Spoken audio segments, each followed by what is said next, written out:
Baik, rakan tugas kita Nur Hayati Zalani. Assalamualaikum. Waalaikumsalam warahmatullahi wabarakatuh. Abdul Ali ya dan Intan, apa kabar hari ini? Alhamdulillah, kabar baik, kabar sehat. Nur Hayati sendiri apa kabar pagi ini?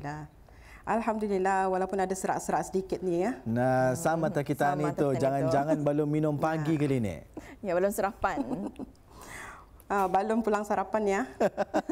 Nanti kan ni bersarapan sama-sama. Nanti batal lagi tu. Nanti InsyaAllah boleh. Lapar Nur Hayati nanti. Baik Nur Hayati, kalau tadi perkongsian Majdi mengenai dengan mendaki bukit. Kalau Nur Hayati boleh berikan cadangan apa taman-taman rekreasi yang ada di daerah Belait, apa sahaja yang boleh dikunjungi?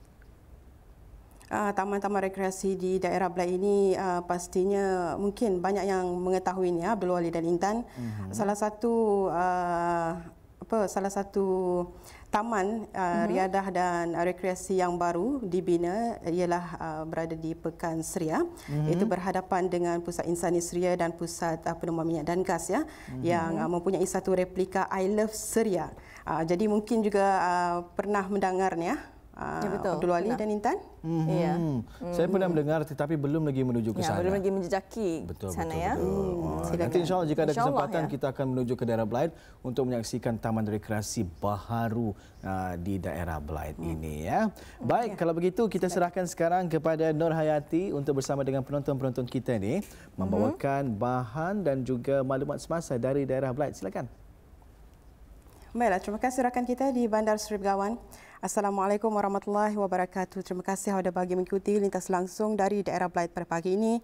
Dan seperti biasa, kita akan mengongsikan beberapa acara dan juga kegiatan yang berlangsung di daerah Belait dan juga menyaksikan satu bahan visual yang telah pun disediakan oleh rakan tugas kita.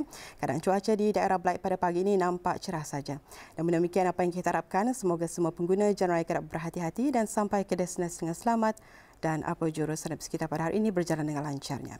Baiklah, saya bacakan dulu beberapa acara yang berlangsung di daerah Belait yang mana ingin kita kongsikan satu makluman mengenai dengan pemotongan sementara bekalan elektrik akan berlaku yang mana bermula kemarin 6 hari bulan Julai 2020 dan akan berakhir sehingga 12 hari bulan Julai 2020 selama 7 hari yang mana kawasan terlibat ialah kawasan Sungai Lalit, Simpang 746 dan kawasan sekitarnya disebabkan oleh replacement of existing aluminium bay conductors yang akan berlaku di kawasan tersebut bermula jam 8.30 pagi sehingga 11.30 pagi dan sebelah petang bermula jam 2 petang sehingga jam 4 petang.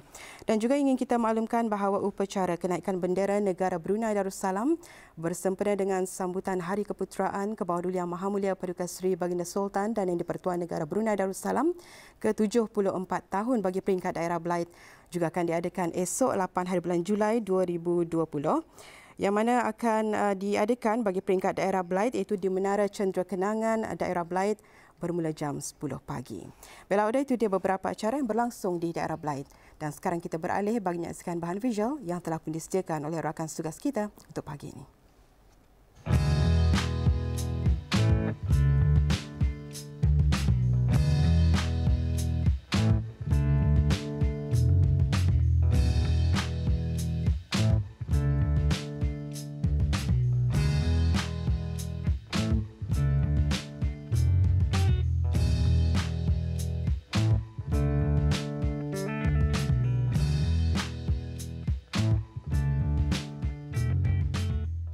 Bruneian Street adalah sebuah macam non-profit group yang kami mempromotkan reading culture di negara Brunei Darussalam. Kami punya aim itu untuk encourage the reading culture, untuk bagi easier access for people to have books, and then we also host like book clubs to following the genre or the theme base. We also engage with creative means to get people to be interested with books. Aku happy lah, aku gembira because sini in KB, Seria and Lumut, basically the whole of Belait, we have a lot of book lovers lah.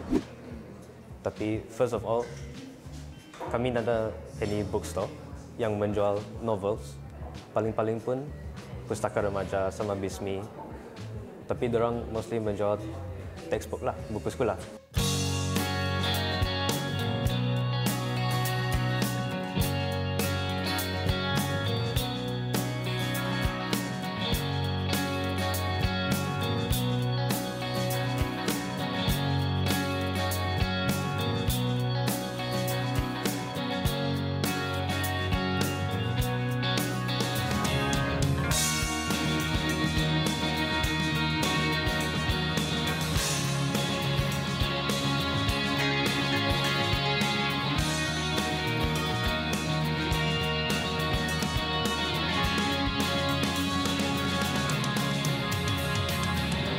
Mereka ini melakukan aktiviti seperti menyumbangkan buku bertujuan untuk mendorong budaya membaca dengan memberikan percuma hasil sumbangan yang diperolehi dari orang ramai yang diusahakan selama ini.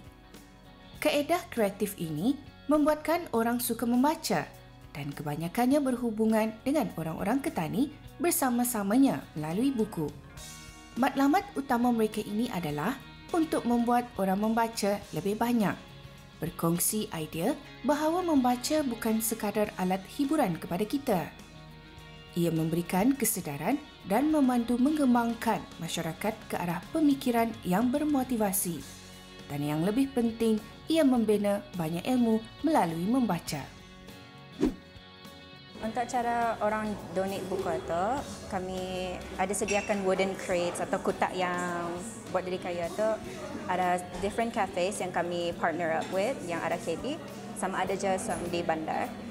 Anyone from the public boleh ampaikan their books dalam the wooden crate, sebanyak-banyak buku yang dorang dapat. Dorang boleh je adopt atau donate buku di sana. Tak ada limit at all. Tapi yang the books yang kami dah terima, buku macam buku yang rusak, textbooks, magazine, sama yang buku macam titlesnya bagi orang bahasa lebih say ni. Kita kami mesti make sure sama orang di luar je lah, the public should also know you should be mindful about the books that you're donating because the public is also adopting these books as well and they'll be looking at it. For most of us, kami biasa sudah. Tapi for dorang yang dah berapa berjalan, like we don't usually go out on the weekends, or kalau macam students, belum lagi driving, then they have no chance kan. They depend on us to introduce to them books. Like some of us are teachers, some of us we know a lot of young children lah, basically, and we have to introduce them. They depend on us. So having this in all the cafes, yang some of these are dekat some schools, so at least kalau dorang ada extra class or they have free time, they always come here and they can see all these books. And sudah dorang free kan, all these books are free. And they get to explore, they get all this exposure, they get to find new books and they get to expand their knowledge. Novel adalah sebuah sumber bacaan yang mempunyai plot cerita serta elemen kejutan.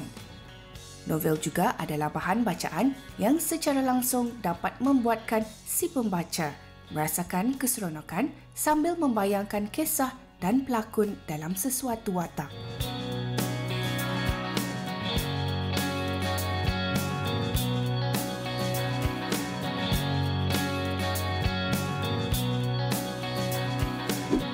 Kalau committee members kami ada about 4 or 5 people, committee members. Tapi all of them are volunteer based. So aside from the main committee member, kami ada juga volunteers yang part of this with different background, with different age group. Tapi all of them have one same passion. They love to read. Membaca novel bukan sahaja dapat menenangkan fikiran, kita juga dapat mempelajari mengenai kehidupan, suka duka dalam kehidupan, berbeza darjat dan pengajaran yang dapat diteladani. Tahukah Auda, bahan bacaan seperti novel juga mempunyai nilai tersendiri. Ianya di samping dapat dijadikan koleksi pribadi mahupun sebagai bahan pinjaman.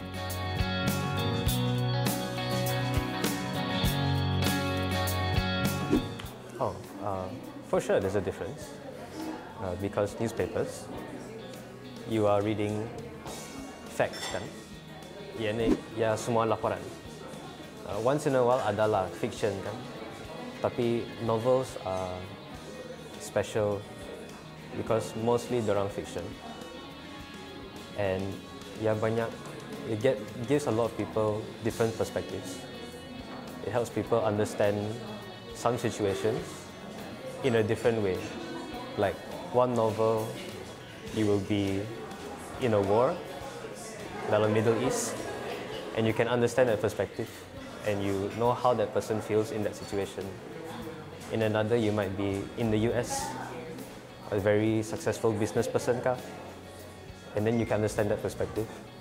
So having novels lets you kira widen your perspective and your understanding of the whole world lah. So I think it's very special. Newspapers memang penting, tapi novels is a good other way to expand your knowledge.